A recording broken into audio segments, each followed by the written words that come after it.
Pastoralism in Ethiopia is more than a nomadic livelihood based on the well-being of one's livestock. Pastoralist communities have shared a rich cultural history, a traditional support network, a unique economic system, and a collective social identity, supported by kinship and clan loyalty. For centuries, pastoralist communities have moved through the Ethiopian lowlands, effectively managing the potentially devastating impacts of severe drought, heavy rains, and floods. They have done so through a range of time-tested, culturally embedded strategies and techniques. But their climate is changing. Temperatures are increasing. Droughts and floods are becoming even more severe than in the past, and they are occurring more frequently. These changes are wearing down the well-known resilience of proud pastoralist communities. The future is uncertain, and for many pastoralist communities in Ethiopia, it appears increasingly threatening. Climate change represents a clear and omnipresent danger to their valued traditions, identity, and very survival, though they have contributed nearly nothing to its causes.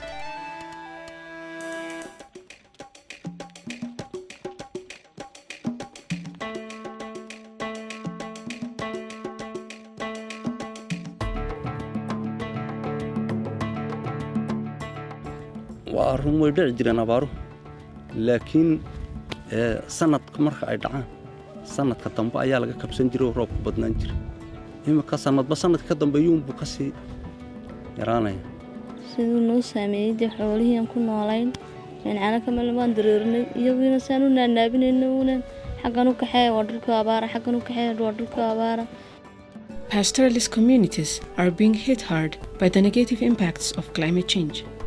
In many cases, climate change impacts are compounding the effects of other changes and stresses to pastoralist livelihoods, including the privatization of previously communal lands, population pressure, and violent conflicts.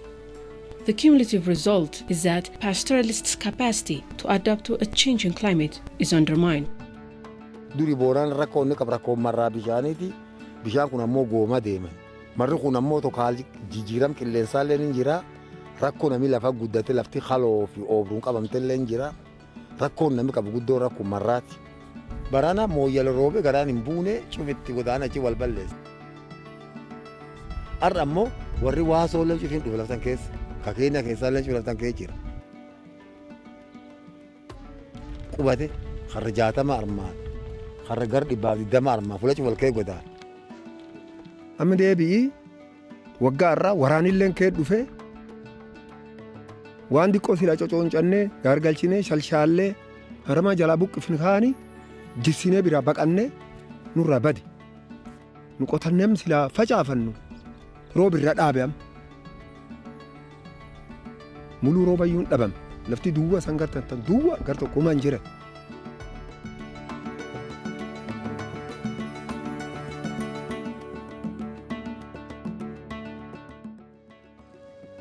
Though the impacts of climate change are broadly felt in pastoralist communities, they affect some social groups more than others. Women, children, the elderly and people with disabilities are especially vulnerable and are often the vast majority of people needing assistance in times of drought. Isi ola yo dufise laftu ola ni bua isani ni bua ola yo wakirobe nam jijjir male bua ola wane ni fayyadani nama khinnin qabu. Nami uwammo nino akidira sulle deeme kharat era le deeme tini wane ni bua galchulle inso. Ganne arra ammo lafti sila waraana dikko kufte ka qotannu nu qotannem sila facaafannu roobi irra dhaabeam. Children are especially vulnerable as a group. Although parents and many children believe that education is the key to becoming more resilient, climate change is creating additional obstacles. Qurasha Farah says she goes to school to improve her life and the life of her parents. She hopes to be a doctor to help her village and district.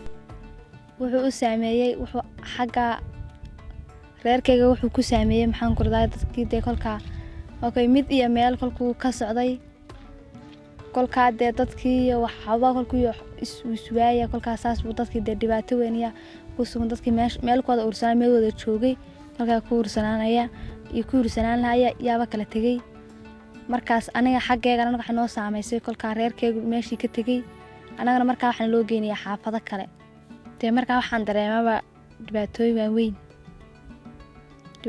ayaan dareemaa markaa dee inkastoo hooyada iyo aabbaha midna ku ag joogin waxay iska bedeleen maxaan ku raayay curku markuu dii jiray maba dooni jirin baxoolo ciyaalkeera dhaqaskoomaa loo diri jiray laakiin iminka annagii baana loo diraa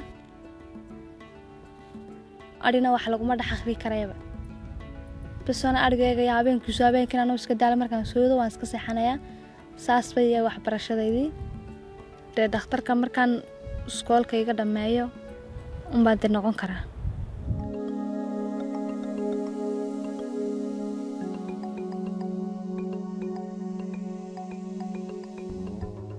When conditions were hard for pastoralists in the past, they turned to their strong tradition of mutual support for relief. For example, the traditional practices of Iramsi and Busagonfa serve to redistribute livestock to those in need. But there has been a fundamental change. The magnitude and scope of stresses experienced by pastoralists is impoverishing nearly everyone. Duri, nami gochi tokko waan boorani goskudhan torba qaba. Goskudhan torbaan kun namu akka itti waliin qarqaara qaba. Duri yoo amma gochi tokko horattu nami waa dubbatanii fi nama 4-5 dhufa. Amma nami 500 fa'aa dhufa.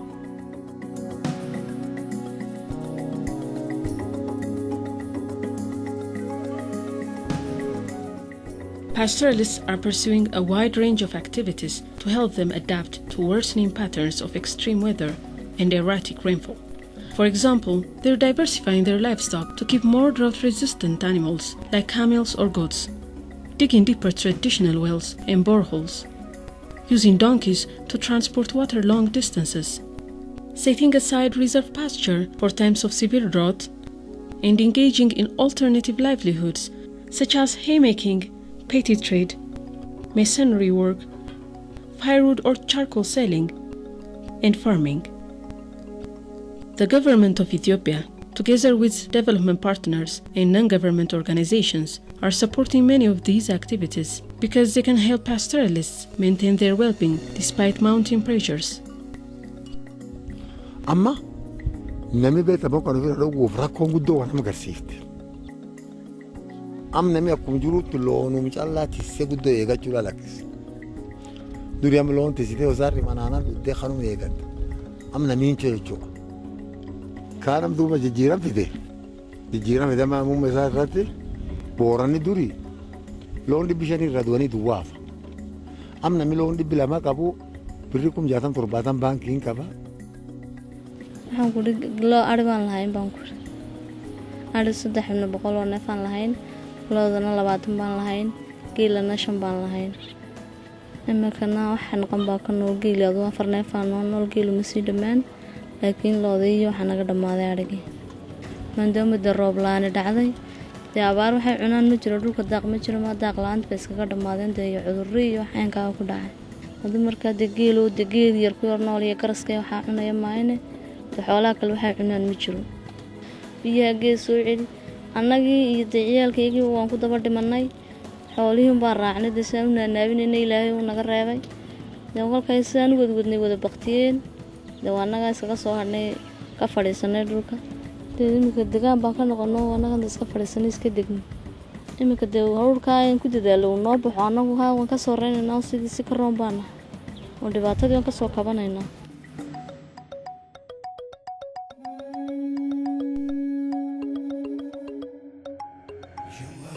Building a better, more resilient future for pastoralist families in Borana and Somali zones has to begin by strengthening local livelihoods, especially those of the most vulnerable households. Working together, the government of Ethiopia, development partners, and NGOs can build on the indigenous ideas and strategies of pastoralist communities as they face the challenges of a changing climate. They not only have a strong willingness to get out of poverty, but to take their future into their own hands.